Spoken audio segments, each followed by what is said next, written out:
Donald Trump just told Israel to stand down in Lebanon, and he did it while Israeli jets were still in the air over Beirut. That's the curveball. Not a leak, not a hint, not a background quote from an unnamed official. The President of the United States, on the record, calling Benjamin Netanyahu a very difficult guy, in the same breath that he announced a deal designed to end the very campaign Israel is waging against Hezbollah right now. Sit with that for a second, because if you've been watching this conflict the way most people have, as a story about Iran, about nuclear sites, about the Strait of Hormuz, you've been watching the wrong corner of the board. The corner that just moved is Lebanon. And the man who moved it wasn't sitting in Tehran or Jerusalem. He was in the French Alps, sipping through a working dinner, telling reporters the oil price is plummeting and the stock market is shooting up like a rocket. It's the 16th of June, 2026. 15 weeks into a war that started with American and Israeli bombs falling on Iranian soil, and 48 hours into the fragile thing they're now calling peace. I am your host, Alex. If breaking down what the headlines are too polite to say is your kind of thing, take 1 second and subscribe. It genuinely matters more than you'd think. And I want to walk you through what actually happened, because the version you're getting on the cable chyrons is missing the part that costs you money. Let me set the table. 2 days ago, on the 14th, Trump stood up and announced an agreement with Iran, a memorandum of understanding. The structure is this: a 60-day extension of the ceasefire that's been holding together with tape and prayer since April, a reopening of the Strait of Hormuz, an end to the related hostilities in Lebanon, and the lifting of the U.S. naval blockade that's been choking the Gulf. The formal signing is scheduled for Friday the 19th in Geneva, about an hour's drive from where the G7 leaders are meeting in Evian-les-Bains. Trump told the cameras the deal is, in his words, all signed, and that the strait is already partially open. He announced it, by the way, on his 80th birthday, hours before hosting a UFC event at the White House. The man has a sense of timing. Now here's where the title comes in, where the curveball lives. Because tucked inside that announcement, the part that didn't lead the broadcasts, is the Lebanon clause. An end to hostilities in Lebanon. Read that plainly. Israel has spent months treating southern Lebanon and the southern suburbs of Beirut as an open theater against Hezbollah, the Iran-backed militia that's been Tehran's loaded gun pointed at Israel's northern border for 40 years. And on the very day Trump unveiled his Iran deal, Israeli forces launched fresh airstrikes in Beirut, before the announcement, almost in defiance of it. So you had this surreal split screen: Trump in Europe selling de-escalation, and Israeli ordnance landing in a Lebanese capital. And Trump's response wasn't diplomatic cover for an ally. It was frustration. Open, public frustration with the Israeli Prime Minister. That is the curveball. For 2 years, the assumption baked into every market model, every defense estimate, every risk premium on a barrel of oil was that the United States and Israel move as one unit on Iran and its proxies. Trump just put a crack in that assumption on live television. He's signaling that the Hezbollah front, Israel's war, and the Iran front, his war, are no longer the same war. And if you're Netanyahu, watching the American president negotiate away your freedom of action in Lebanon as a bargaining chip with Tehran, you are not a happy man this morning. But I'm getting ahead of myself, because to understand why Trump would do this, why he'd risk the most reliable alliance in American foreign policy, you have to understand what this war actually did to the world economy. And that's the part that affects your wallet whether you care about the Middle East or not. Rewind to the 28th of February. That's when the U.S. and Israel opened a coordinated campaign against Iran. Strikes aimed, they said, at the nuclear program, the ballistic missile program, and, less officially, at the regime itself. Within the opening days, Iran's supreme leader, Ali Khamenei, was killed. Think about the magnitude of that. The man who had run Iran for over 3 decades, gone. Tehran moved fast to install his son, Mojtaba Khamenei, as successor. A dynastic handoff inside a republic that always swore it wasn't a monarchy. And Mojtaba has not exactly been a dove. As recently as the 2nd of this month, he declared that U.S. military bases across the Middle East are no longer safe. That's the man Washington is now signing a memorandum with. Hold that thought, because it matters for whether any of this holds. Iran's retaliation was everything analysts feared, and then some. Counterstrikes on Israel, on U.S. bases in the region, on military and civilian targets in the Arab Gulf states. And the big one, the move that turned a regional war into a global economic event, Iran closed the Strait of Hormuz. If you don't follow energy markets, let me make this concrete. The Strait of Hormuz is a narrow channel between Iran and Oman, and roughly 1/5 of the world's oil passes through it, 20%. There is no land route that replaces it, no pipeline network that absorbs it overnight. When Iran sealed it off, it didn't just hurt Iran's enemies, it put a chokehold on the single most important artery in the global energy system. And the price did exactly what you'd expect. Oil went vertical. Before the war, in the weeks leading up to late February, crude was sitting comfortably between $60 and $70 a barrel. Within weeks of the strait closing, Brent crude, the international benchmark, pushed up toward and past $110. That's not a number on a screen. That's diesel for every truck that delivers your groceries. That's jet fuel, fertilizer, plastics, the cost of heating and cooling and moving everything in a modern economy. When oil doubles, inflation doesn't ask your permission. It just arrives. And it kept arriving, because the war didn't end cleanly. There were ceasefires. There was a 2-week truce back on the 8th of April, brokered with help from Pakistan's Prime Minister, that briefly cracked Hormuz back open and sent oil tumbling 16% in a single session. Markets exhaled. Then they tensed up again because 2 weeks is not peace. 2 weeks is a held breath. Through April and May, the pattern repeated. A deal, a plunge, a violation, a spike.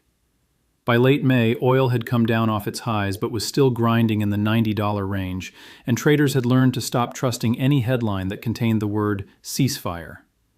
Which brings us back to this week, and to why what's happening now is genuinely different from the false dawns that came before.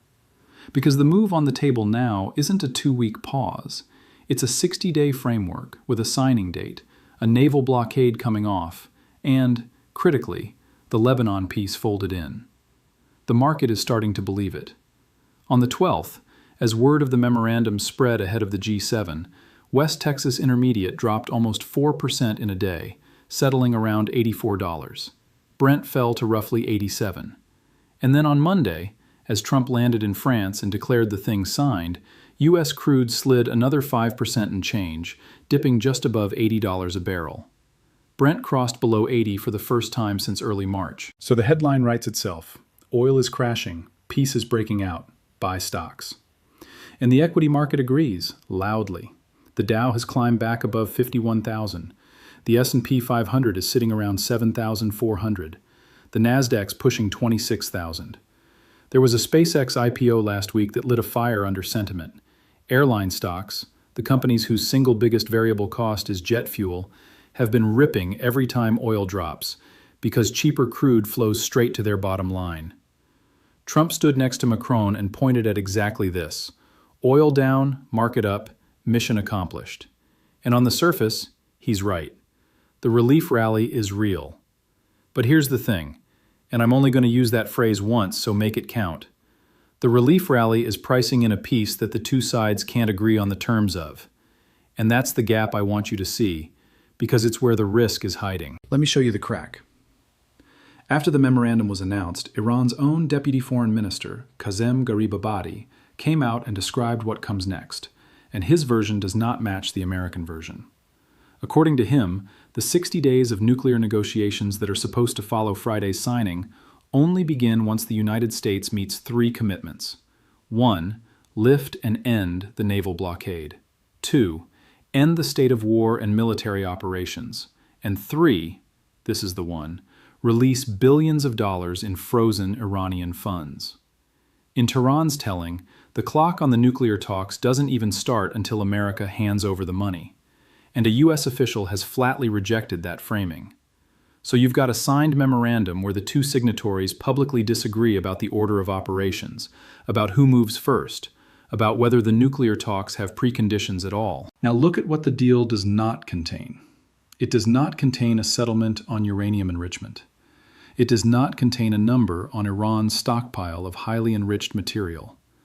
Remember, before the war broke out, international inspectors had verified that Iran was sitting on more than 400 kilograms of uranium enriched to 60%, a hair's breadth in technical terms, from weapons grade. That stockpile is not addressed in this memorandum.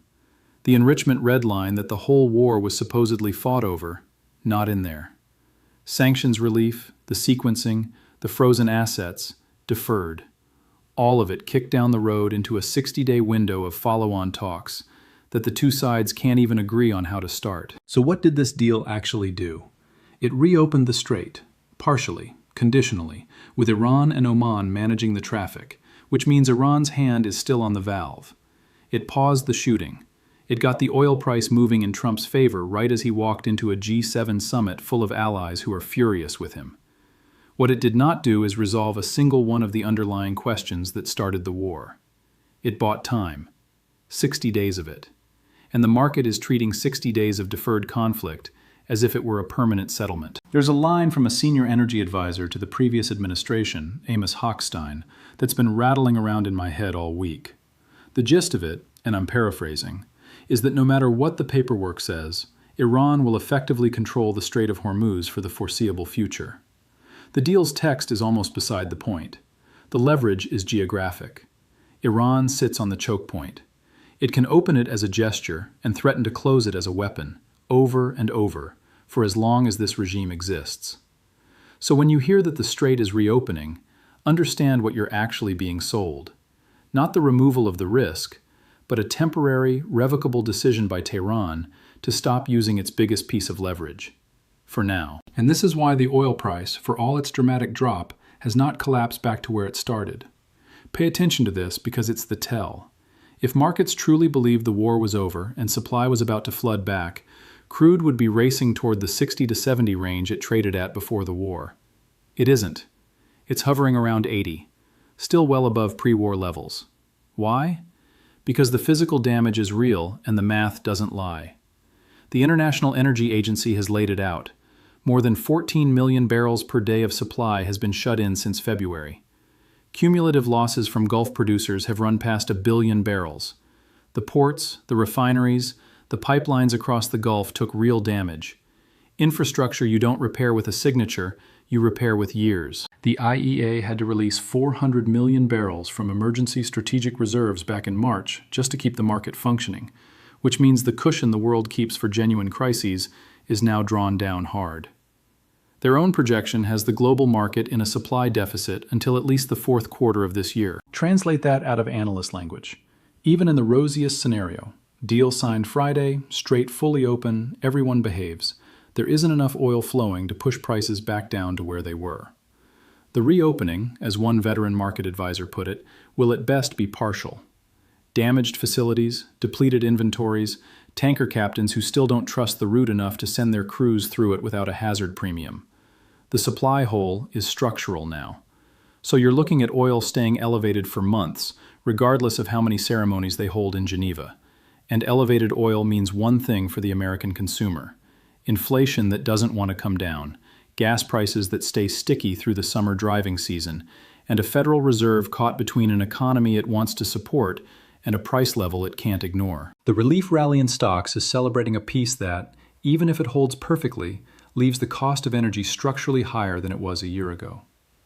Now let me come back to the part that made me want to talk about this today, the Hezbollah curveball. Because once you understand the economics, Trump's behavior toward Netanyahu suddenly makes a brutal kind of sense.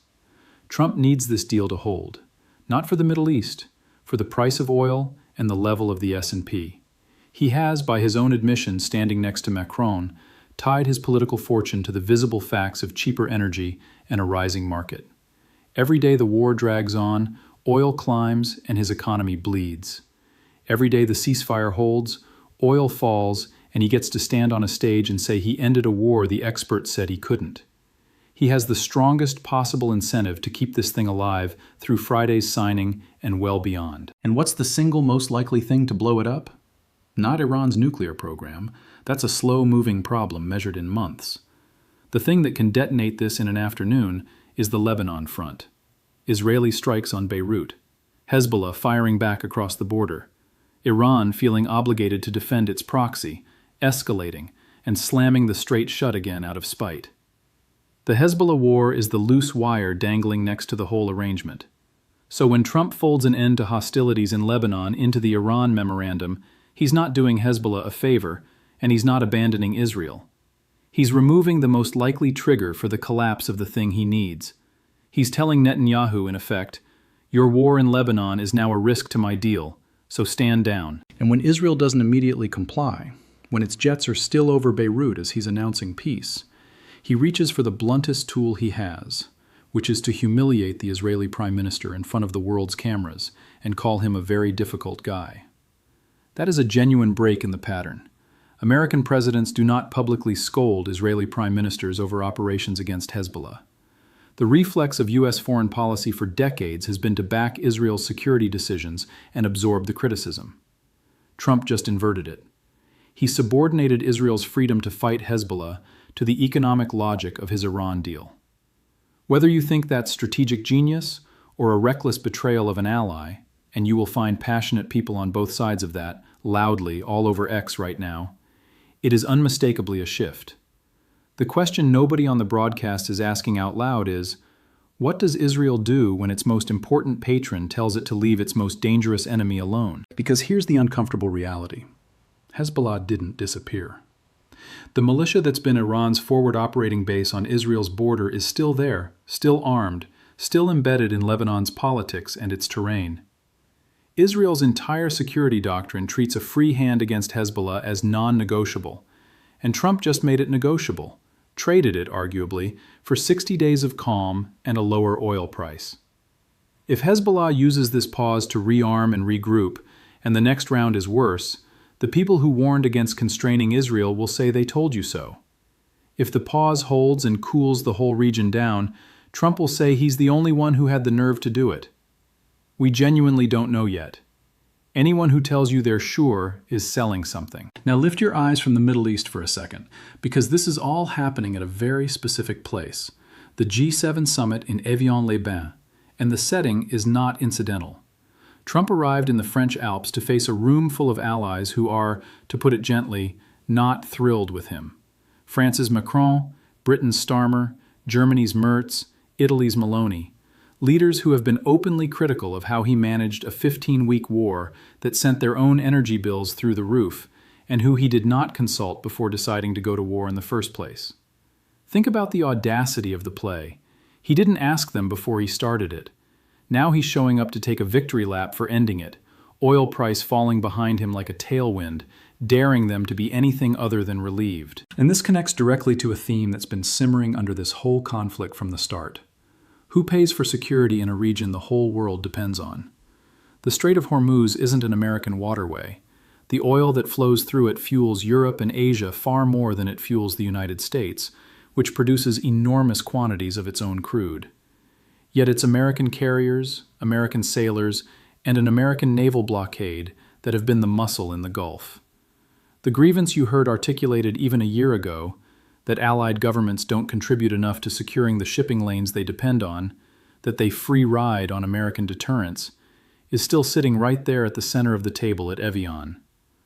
Trump's entire posture is a kind of unspoken bill presented to the room. I did this, at my cost and my political risk, and the rest of you benefited. The burden-sharing fight isn't a side note to this summit.